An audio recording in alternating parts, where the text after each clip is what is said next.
सर्वतम गोविंद गुरु, बंदू अविजन सोए।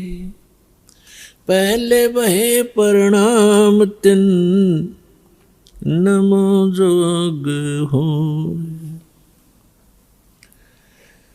परम पिता परमात्मा पूर्ण ब्रह्म, सर्व सृष्टि रचनहार कबीर देव कबीर परमेश्वर जी की असीम रजा से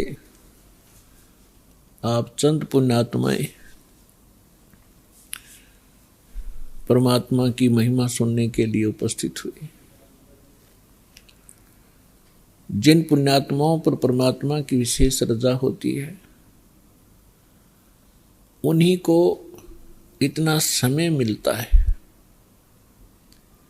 अन्यथा ये काल भगवान इस प्राणी को अपने जाल में ऐसे तरीके से फंसा चुका है कि इस जीव को मृत्यु तक ये आभास नहीं होता कि मैं कर क्या रहा हूं, मुझे करना क्या चाहिए था। जिस संपत्ति को मैं जोड़ रहा हूं, जिस परिवार को मैं अपना मान बैठा हूं, जिस स्थान को मैं अपना समझता हूं, इसमें मैं रहूंगा कितने दिन। फिर हमारा एक ऐसा समाज बना दिया, हम उस परंपरा को देखकर संतुष्ट हो जाते हैं कि ये सबके साथ ऐसा ही हो रहा है, मृत्यु हो जाती है, कभी भी मर जाते हैं, कोई बात नहीं, कोई बात नहीं, चलेगा, क्योंकि हमारे पास कोई विकल्प नहीं था। अब परमात्मा स्वयं आए, यथार्थ ज्ञान हमें बताया, तो हमारी कुछ आंखें खुली,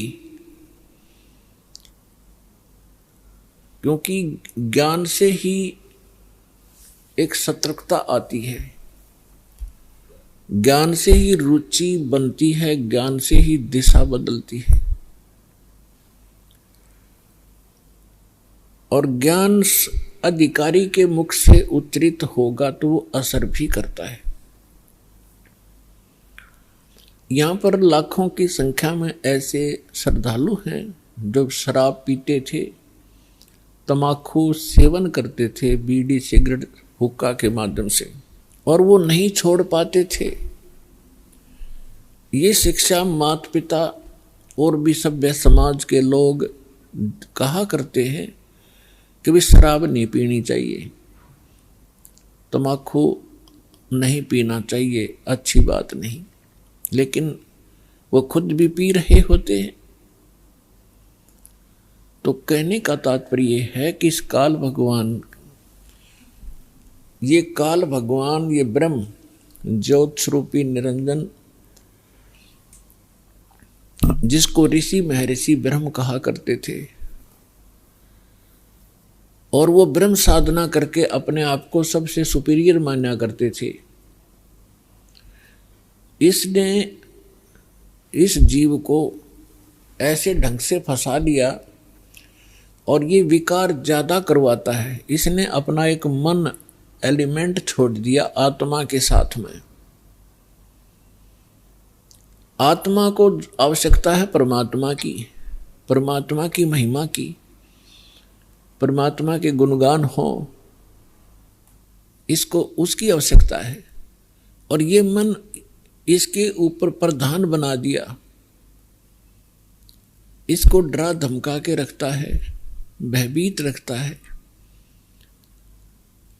और विकारों की तरफ घसीट ले जाता है। विचार करने की बात है, तमाकू कोई पीने की चीज है? तमाकू इस शरीर को कार्बन डाइऑक्साइड की बजाय ऑक्सीजन की आवश्यकता है, और ये इसमें कार्बन डाइऑक्साइड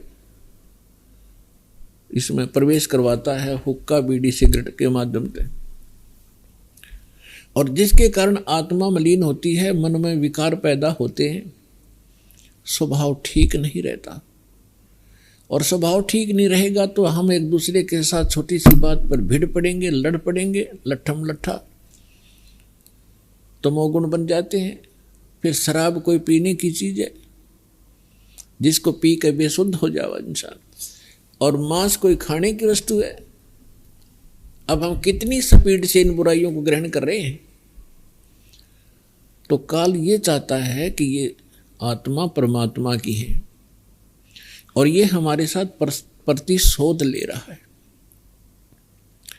इस नालायक ने गलती खुद करी और फिर गलती हमने करी कि हम इसके साथ आ गए, इसके ऊपर आसक्त होकर के। इसने वहां ऐसी गलती करी जो ऐसे सच्चे लोक में अलाउड नहीं। एक युवा लड़की के ऊपर बदनीयत की और जिसका दंड इसको मिला कि वहां से निष्कासित किया गया। हम इसके साथ पहले ही चिपक चुके थे तो हम भी यहां फंस गए। तो इसने गलती स्वयं की और अक्षुब्ध भगवान से हो गया। हम उसके बच्चे परमात्मा के इसके साथ आ गए। इसने हमारी वो दुर्गति कर रखी है जिस समय आपकी या भांग उतर जाएगी या काल की भांग, जिसको तुम एक श्रेष्ठ काम समझ रहे हो, कोठी बनाना, बंगले बनाना, ब्याह शादी में बकवाद करना, गोटी लगाना। और ये ज्ञान जब आपके हृदय में समाएगा तो पता चलेगा आपको आप कैसा जीवन जी रहे हो। तो ये चाहता है कि जितने आप दुखी होगे परमात्मा उतना ही दुखी होता है। जिस माता पिता के बालक दुखी हो वो सुख से चैन से सो नहीं सकता, आहार भी नहीं कर सकता। और उस परमात्मा के आप बच्चे हो, इसने क्या हालत कर रखी आपकी। किसी का कैंसर होगी, किसी का टांग टूट गई, किसी का आंख फूट गई, किसी को कोड लगा है, कोई वैसे मानसिक परेशानियां। फिर बाकी बच्चे हैं बकवादों पर लगा दिए, घुट्टी डालो, फिल्म देख लो, मांस खा लो, नरे कर्म बिगड़वाता आपके। और फिर इसने कहा है कि जैसे कोई कर्म करेगा मैं तो भगवान वैसा ही फल देता हूं। और इस मन एलिमेंट को छोड़ रखा है, सारी बकवाद करवाता है। और ये मन इतना पावरफुल है, ये समझ लो ये ज्योत निरंजन ही है। और ये ब्रह्मा विष्णु महेश के भी वश नहीं। तो जीव की औकात आपकी। तो जब हम समर्थ की शरण में आते हैं फिर इसका प्रभाव हमसे हट जाता है और परमात्मा की भक्ति करने से आत्मा में शक्ति आती है। और फिर इस मन की वो बेमतलब की बकवादों को आत्मा रिजेक्ट कर देती है दृढ़ता के साथ। पहले ये दृढ़ता के साथ रिजेक्ट नहीं कर पाती क्योंकि इसको कोई सहारा नहीं मिलता। तो अब परमात्मा की भक्ति से आत्मा दृढ़ होती चली जाएगी, विकार छूटते चले जाएंगे और आपके अंदर एक विशेष विनम्रता और सद्भावना उत्पन्न होती चली जाएगी जो भगत के लक्षण होते हैं।